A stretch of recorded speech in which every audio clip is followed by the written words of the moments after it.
My name is Brian Hawkins. I currently work at Proofpoint as a staff engineer work with their Kafka cluster. I'm also the creator of KairosDB, an open source time series database that runs on top of ScyllaDB. I'm excited to be here. I love coming and I like talking about KairosDB. So of course, I'm Brian Hawkins, and I'm going to give you an introduction to KairosDB. And then I'm going to turn the time over to Ben for his particular use case of Kairos. So who am I specifically? I'm Brian Hawkins. I work at Proofpoint. We do threat protection software. A lot of people haven't heard of us, but our software runs behind the scenes for a lot of big companies doing threat protection. And I'm also the co-creator, or I'll take full credit. I'm the creator of KairosDB, whatever, as long as Jeff doesn't hear it, of KairosDB. So who has heard of KairosDB? Okay, I'll pay you guys later. Thanks. So let's talk a little bit about, there we go, KairosDB and time-series data. I'm just going to kind of assume not everybody understands what time-series data. But when I first started doing this, I didn't get what time-series was. Actually, it was funny because I was trying to figure out what we wanted to do. I knew what we wanted to do. We wanted to store this stuff, and I didn't know what to call it until I ran across it and said, oh, this is time series data. Then all of a sudden, your internet searches just opened up a whole new world, right? So time series data, it's system telemetry, it's IoT data. It's capturing, or it's what happens in time. And you want to go back in history. What's time series data really useful for? What's for my situation, it's been useful for figuring out what went wrong when something goes wrong, and also helping to predict what will go wrong with time series. So I get some examples of some time series stuff or situations that we found. We had an outage at Proofpoint where our Kafka cluster just completely died. I mean, the data just stopped flowing through the system. And it's a big cluster. It's 80 nodes. We got a lot of data going through there. I wasn't on the call at the time, but I was kind of part of the aftermath. And I find this data it just drops off, so I'm trying to figure out what went wrong here. So being the time series guy, I went first thing to our dashboards and started looking through our graphs. And so, and somebody had mentioned something with Zookeeper. And so I correlated, and sure enough, I was looking at our Zookeeper graphs, and there was disk usage on Zookeeper just dropping off, or free disk space, and it died. And then like a half an hour, the second one was right behind it. We had a 3-node Zookeeper cluster. So you get 2 Zookeeper nodes down, things go bad, very badly. And at the exact same time, I was able to correlate when that second Zookeeper node went down. Sure enough, that was the exact time when the whole Kafka cluster just stopped consuming data. So I was able to determine all that information within like a minute. Why? Because I had all this metrics and data that was already stored and sitting there that I could pull up. So the time series is important. And if you're not, I can't emphasize enough, if you're in a company, any company, it doesn't matter whether you're in software or whatever, you should be collecting time series data on your systems just to make them operable for you guys. Whether it's your software or medical stuff, you should be collecting this stuff because it's so useful. So what is Kairos? Kairos is a time series database that sits on top of Scylla or Cassandra. Now I apologize. After I drew this little slide, love my little drawing, I realized the Scylla monster has only one eye, and I put 2 eyes on it. So just pretend it's got one eye. That's supposed to be the little Cassandra eyeball that's staring at the Scylla monster. Anyway, sorry, my stupid humor. So KairosDB sits on top of these. Either one, you can put in either one. And it stores your time series data. Okay, so why would you want to use KairosDB? I mean, there's a lot of time series databases out there. When I designed KairosDB, one of my big, upfront goals was make Kairos fast. I realized when I was getting into this that there's so much data out there that's potential to be collected that I got to make it fast. Everything has got to be streamlined for the writes. Now you query, some people have coined it, it's write once, read never data. And it's true, there's a lot of data that you'll write, you'll never come back and read. But you're storing this data up as almost like insurance. Say when something goes wrong, I can go look at this and figure out what's happened. But it's got to be fast. So Kairos is fast. And what you'll find too is you'll start collecting metrics, and guaranteed that after the first problem, you go back and look at your data, you'll think of at least a half a dozen more metrics that you'd want to gather or do alerts on after that. You're like, oh, we should have gathered stuff on this and this and this, and it'll grow. And you'll find this useful. You'll get addicted to it. So with KairosDB, it scales really well. And when it's built on, you put it on top of Scylla, they complement each other really well. You can get lots of data on your Scylla nodes. The Scylla nodes, you can add them and they expand quickly. It's a really good solution for both pieces. Let's go to the next one. So the other reason for KairosDB is extremely pluggable. So that was my second goal here was not everybody's data is the same. Not everybody, it's hard to have a one-size-fit-all for time series. Now, if you're just collecting system telemetry, yeah, maybe everybody can fit into the same box. You're just collecting CPU, load, disk usage, that kind of things. But for IoT or application data, it starts to branch out, and people say, well, I don't want to just store integers or floats or strings or whatever for my time series data. I want to store other things, or I want to do custom operations on that data when I read it. I want to hook it into another database, or I want to hook it into Kafka, or you want to hook it in all these different things. And so when I made Kairos, I made it so that you could add plugins to do all these different things to it.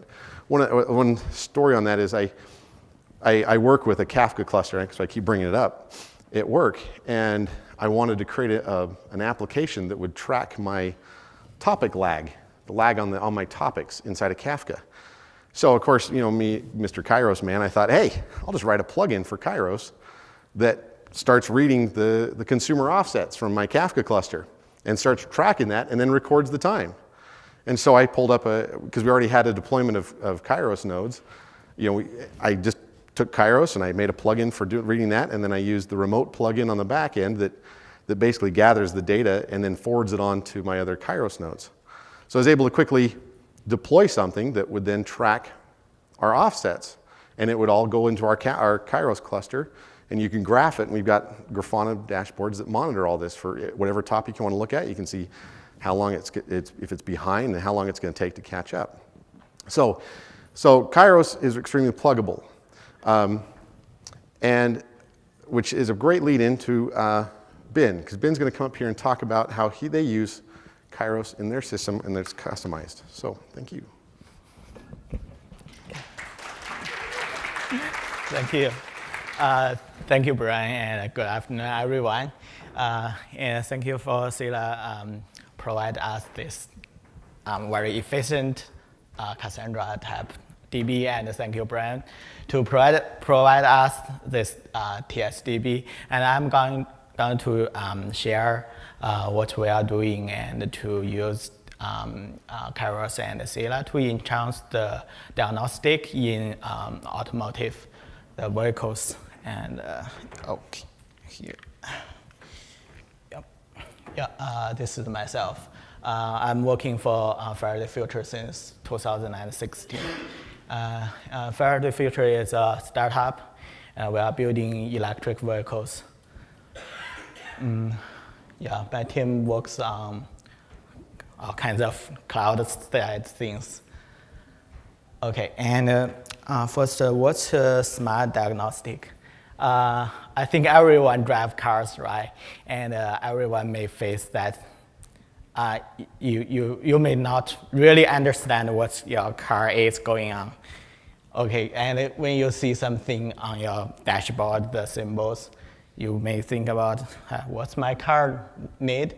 Is it need a pretzel, a coffee, or just a cup of tea? Even sometimes you may find that the engine light bright out and you never know what's going on there. Yeah, and what we are doing is to make things much more easier for everybody. And smart diagnostics can bring up a lot of kind of benefits to the customers, you can more easily to understand what's going on your car, and you can, the maintain by demand is a feature of actually it's an electric vehicle since we don't have engine. We just have battery and motors. And also remote diagnostic can save a lot of service time, and also you can better understanding how long you will wait for repairing the car and how much will cost there. And and for the OEMs just like us, we can gain from that easier to analyze on the parts qualities. We have a lot of different parts vendors and the providers, and we can do the analyze on the parts quality, and also we can avoid cost of dedicated recall, and we can do remote diagnostic, and maybe we can push some remote photo package to the car and to fix things, and also we can save time to tow the car of the customers. Sometimes the car just break down there and we need to tow it, but sometimes it is not really a big deal.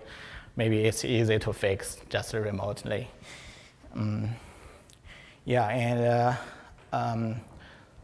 Next is how we do this smart diagnostics. This is a typical workflow of remote diagnostic. Since there's all kinds of ECUs in the car, and also we have a head unit and to show whatever you can use in the center of the car and also in front of the CID. And typically the ECU just reads some events or inhibitions, and then that will show us a graphic symbol or a text in the CID. And at the same time, when we are using smart diagnostic, this information will push to the cloud, and the cloud will do some kind of analyzing and to make some magic there, and to maybe there's some critical problem on the car, and we can notify our service guys, and hey, there's the customer has facing some difficulties, and we can help them. And then our service guys maybe need to get more information of the car and ask the customer to allow us to do the remote diagnostic, and then we can send some remote diagnostics commands to the car via the cloud and hub and to the ECUs, and to calibrate the ECU or to read some of the DTC, DID, or even execute some of the routines there. And then we can get the feedback from there. This is the typical flow of how we can see that remote diagnostic, or we can see that smart diagnostic. That is, the difference is on the cloud, how smart it is, actually. And so, that's it. And the key technologies in the smart diagnostic first is the Internet of Vehicle. First, our vehicle should connect to the internet, otherwise we can't do it. Anything, we can't connect it, and we can't do on it. And then it's the big data and machine learning. We can collect all kinds of running data from the ECUs in the car and the sensors, and then we can do some kind of machine learning to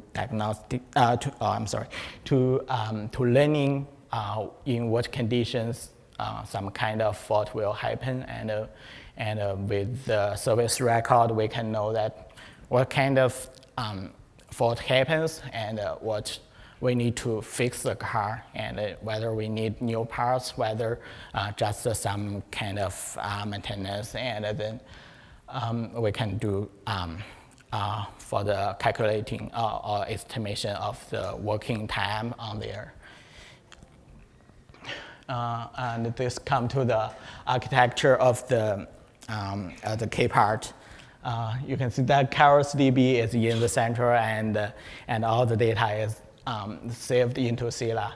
We can feed the data from Kafka, and then we can use the data by Grafana for the data visualization. You can easily to see all the signals and of a particular car by time, and with the very beautiful lines, and to see how the value changed. And also we can use Spark to do the machine learning, and also to do some query there, and superset for the visualization as well. And yeah, and okay, this is what we are saving in the KairosDB. Since actually Worko is a kind of IoT, but it's a big one with all kinds of sensors together. And this is typically how we save the signal, the sensor signal in the KairosDB. And the metric can be a signal name with a prefix there.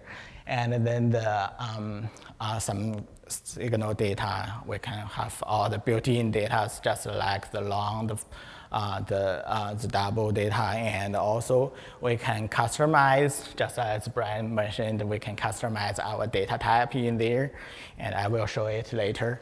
And also for the Time-Series DB, we can have tags for the easier to do the to search or filter. For example, we have the Worko ID for each of the Worko, and a VIN number that is typically automotive industry using for mark the different Workos. And also we have some user ID as a tag there to search information of particular users' behavior there. And yeah, this is what we are doing, the customize of the data of GPS.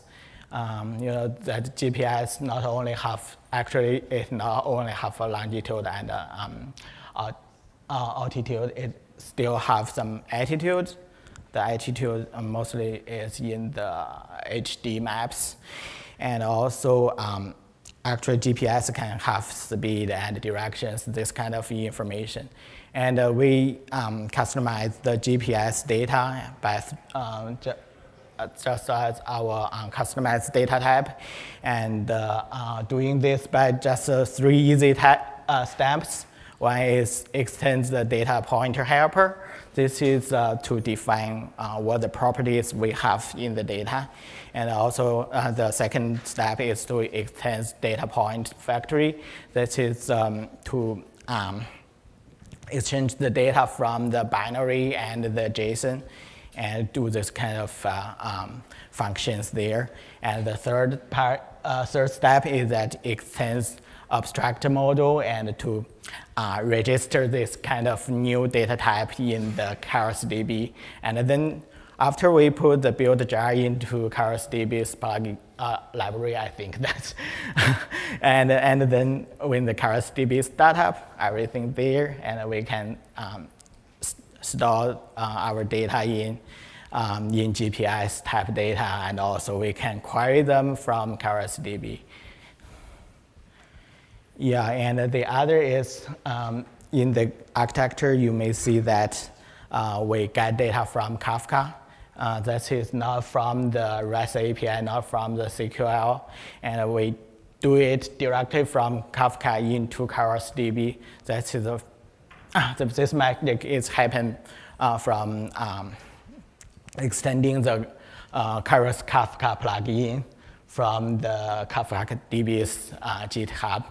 And then we just follow the instructions by Brian, and then do some configuration there, and the data will subscribe from the topic on the Kafka, and then directly into KairosDB, and then store in Scylla. And yeah, this is the engineering cluster in our house, and this is actually it's a minimal configuration of the system. There's 3 nodes for the 3 replication cluster of Scylla and 2 KairosDB for HA purpose.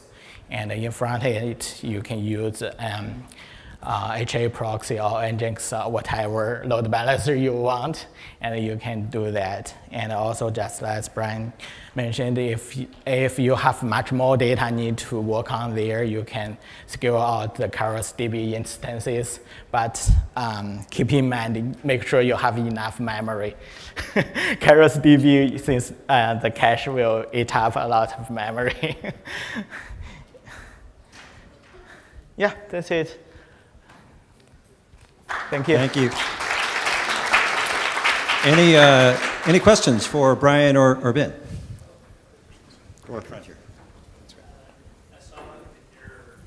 Sorry, just so everyone can hear.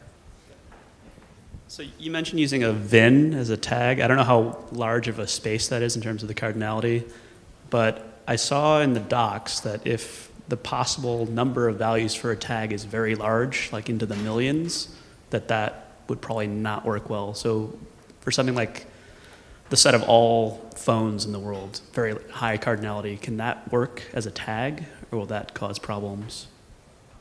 Like the IMEI or something of a phone. Yeah, I mean, it can work because you're not talking about putting every car in the whole world. Now, if they sold 10 million cars, that tag cardinality is probably not the problem anymore. Okay. But you see what I'm saying? Is like, yeah, the possible values are very high, but it depends on how many cars that they actually have built into the system, right? Right, like in the case where you actually observe that many values, like hypothetically a situation where you really do see Yeah, if like you do 100 see them, million values. right, if you start seeing them, yes. But we actually have a strategy for helping solve some of that problems. There's a couple different ways of dealing with tag cardinality.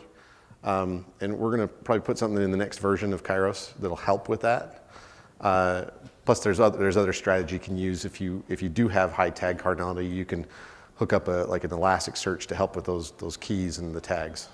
So there's other strategies, but yeah, you're right. It's definitely something you need to be concerned about when storing metrics. Is what's your tag cardinality? What's it going to be? Because it'll store it, and that's the problem too. It's kind of a trap you can get into. You'll store it just fine. You'll write all this data, and you're like, oh, it works just great. But it's when you try to query it, things start to break down, because it'll say, you've just told me to query 10 billion rows out of my Scylla cluster or whatever, and it's going to take forever to do it. And that's where the problem comes in. But yeah.